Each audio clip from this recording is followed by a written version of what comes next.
Russia and China have stepped up their warnings against military intervention in Syria, with Moscow saying any such action would have catastrophic consequences for the region. The US and its allies are considering launching strikes on Syria in response to deadly attacks last week. The US said there was undeniable proof of a chemical attack. On Monday, UN chemical weapons inspectors are due to start a second day of investigations in the suburbs of Damascus. The UN team came under sniper fire as they tried to visit an area west of the city on Monday. A spokesman for UK Prime Minister David Cameron says the UK is making contingency plans for military action in Syria. Mr. Cameron has cut short his holiday and returned to London to deal with the Syrian crisis. Russian Foreign Ministry spokesman Alexander Lukashevich has called on the international community to show prudence over the crisis and observe international law. Attempts to bypass the Security Council, once again to create artificial groundless excuses for military intervention in the region, are fraught with new suffering in Syria and catastrophic consequences for other countries of the Middle East and North Africa,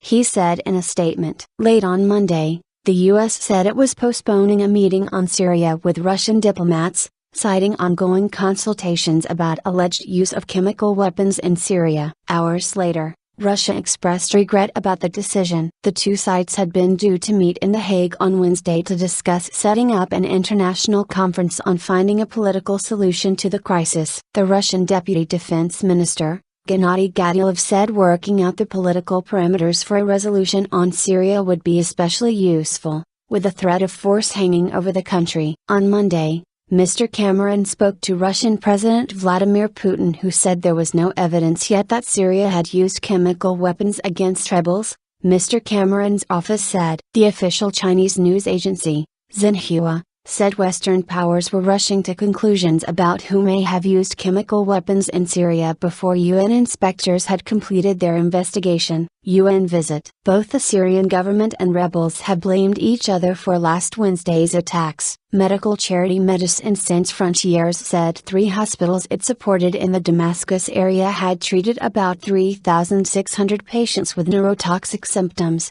of whom 355 had died. U.S. officials said there was little doubt that President Bashar al-Assad's government was to blame. UN inspectors spent nearly 3 hours in the western district of Muadamiyah on Monday, where they visited 2 hospitals and interviewed survivors, eyewitnesses and doctors. A UN spokesman said they had collected some samples. Earlier in the day, the UN convoy came under fire from unidentified snipers and was forced to turn back before resuming its journey. UN Secretary-General Ban Ki-moon condemned the shooting and asked the UN team in Syria to register a complaint. Accountability. In the most forceful US reaction yet, U.S. Secretary of State John Kerry on Monday described the recent attacks in the Damascus area as a moral obscenity. He said the delay in allowing UN inspectors to the sites was a sign the Syrian government had something to hide. He said Washington had additional information about the attacks that it would make public in the days ahead. What we saw in Syria last week should shock the conscience of the world. It defies any code of morality,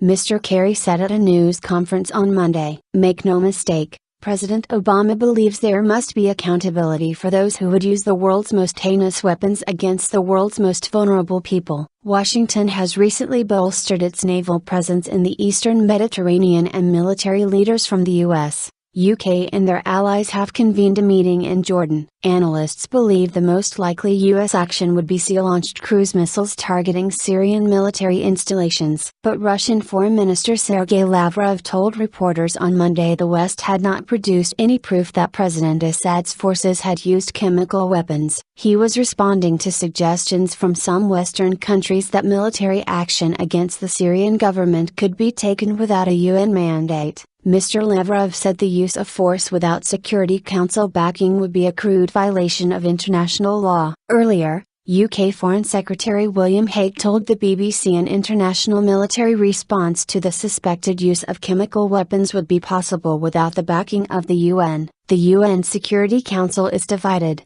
with Russia and China opposing military intervention and the UK and France warning that the UN could be bypassed if there was great humanitarian need. In a column in the Times newspaper, former UK PM Tony Blair has written that if the West does not intervene to support freedom and democracy in Egypt and Syria, The Middle East will face catastrophe. The UN says more than 100,000 people have been killed since the uprising against President Assad began more than 2 years ago. The conflict has produced more than 1.7 million registered refugees.